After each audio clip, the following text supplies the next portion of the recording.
Hello viewers, इस video में हम बीएनएस के सेक्शन 303 को पढ़ेंगे। ये थेफ्ट से डील करती है और ये जो सेक्शन है वो चैप्टर 17 में कंटेंड है। Chapter 17 deals with the offences against property. तो सेक्शन 303 को हम पढ़ने वाले हैं, थेफ्ट।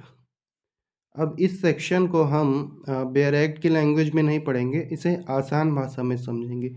मतलब ये जो बेयर एक्ट की हार्ड लैंग्वेज है, इसे हम आसान भाषा में समझेंगे। तो चलिए शुरू करते हैं। जो कोई भी डिसऑनेस्ट इंटेंशन से किसी व्यक्ति के पोजेशन से कोई मूवेबल प्रॉपर्टी लेने की इंटेंशन रखता है और वो प्रॉपर्टी ले लेता है उस इंटेंशन के साथ, तो माना जाता है कि उसने थेफ्ट कमिट किया।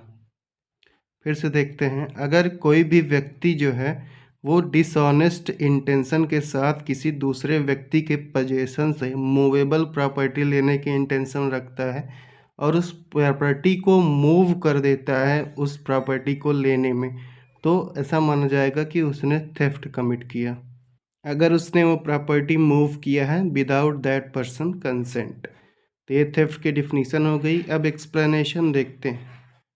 एक्सप्लेनेशन 1 कहता है कि अगर कोई वस्तु अर्थ से अटैच्ड है तो मूवेबल प्रॉपर्टी नहीं है और सब्जेक्ट ऑफ थेफ्ट नहीं है।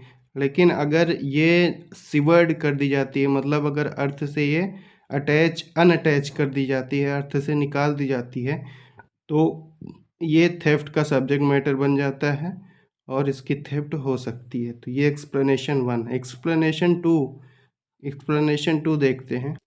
अगर उसी एक्ट से मूविंग भी हुई है जिससे सेवरेंस हुआ है, तब भी ये थेफ्ट माना जाएगा। मतलब जिस एक्ट से सेवरेंस हुआ है, अगर उसी एक्ट से मूविंग भी हो गई तो यह थेफ्ट माना जाएगा। जैसे मान लीजिए किसी दूसरे की ज़मीन पे कोई पेड़ था और उस पेड़ को काटा गया और काटने के बाद वो किसी अन्य व्यक्ति की ज़मीन पे गिर गया जो व्यक्ति पेड़ काट रहा था, तो सेवरेंस और मूविंग एक ही एक्ट में हो गई, तब भी ये थेफ्ट माना जाएगा। वो सेवरेंस ही मूविंग मान ली जाएगी। अब एक्सप्लेनेशन 3 देखते हैं। एक्सप्लेनेशन 3 में बताया गया है कि कब माना जाएगा कि कोई व्यक्ति जो है वो मूव कर रहा है। पहला, जब वो कोई ऑब्स्टेकल रिमूव कर देता है जिसने प्रिवेंट किया था उस वस्तु को मूव करने में। दूसरा, जब वह व्यक्ति उस वस्तु को किसी दूसरी वस्तु से सेपरेट कर देता है। और तीसरा, उसे एक्चुअली मूव कर, मतलब पहला तरीका क्या है किसी को मूव करने का, उसे एक्चुअली मूव कर दिया जाए। दूसरा तरीका क्या है, उसे उस वस्तु से सेपरेट कर दिया जाए जो जिस वस्तु ने उसे अटैच कर रखा था, मूव नहीं होने दे रहा था। तीसरा तरीका क्या है, कोई ऑब्स्टेकल रिमूव कर दिया जाए जो ऑब्स्टेकल उसको प्रिवेंट किया हुआ था मूव करने से। अब एक्सप्लेनेशन 4 देखते हैं। एक्सप्लेनेशन 4 में बताया गया है कि अगर कोई व्यक्ति किसी भी मीन से कोई एनिमल को मूव करवा देता है, एनिमल को वो गतिमान कर देता है, तो माना जाएगा कि उसने वो एनिमल मूव किया है और वो सभी चीज़ों को भी मूव किया है जो एनिमल के मोशन के कारण मूव हो रही हैं। तो माना जाएगा कि उसने एनिमल भी मूव किया और एनिमल के साथ साथ उन सभी चीज़ों को भी मूव किया जो एनिमल के साथ लगी हुई हैं, एनिमल से जुड़ी हुई हैं।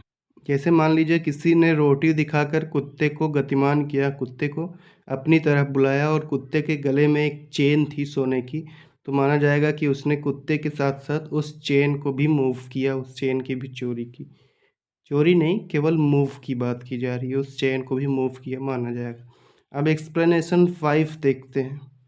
एक्सप्लेनेशन 5 बताया गया है, जैसे थेफ्ट की डिफिनीशन में था कि विदाउट कंसेंट अगर मूव किया है तभी थेफ्ट माना जाएगा, तो एक्सप्लेनेशन 5 ये क्लियर कर देता है कि जो कंसेंट मेंशन है थेफ्ट की डिफिनीशन में, वो एक्सप्रेस भी हो सकती है और इम्प्लाइड भी हो सकती है।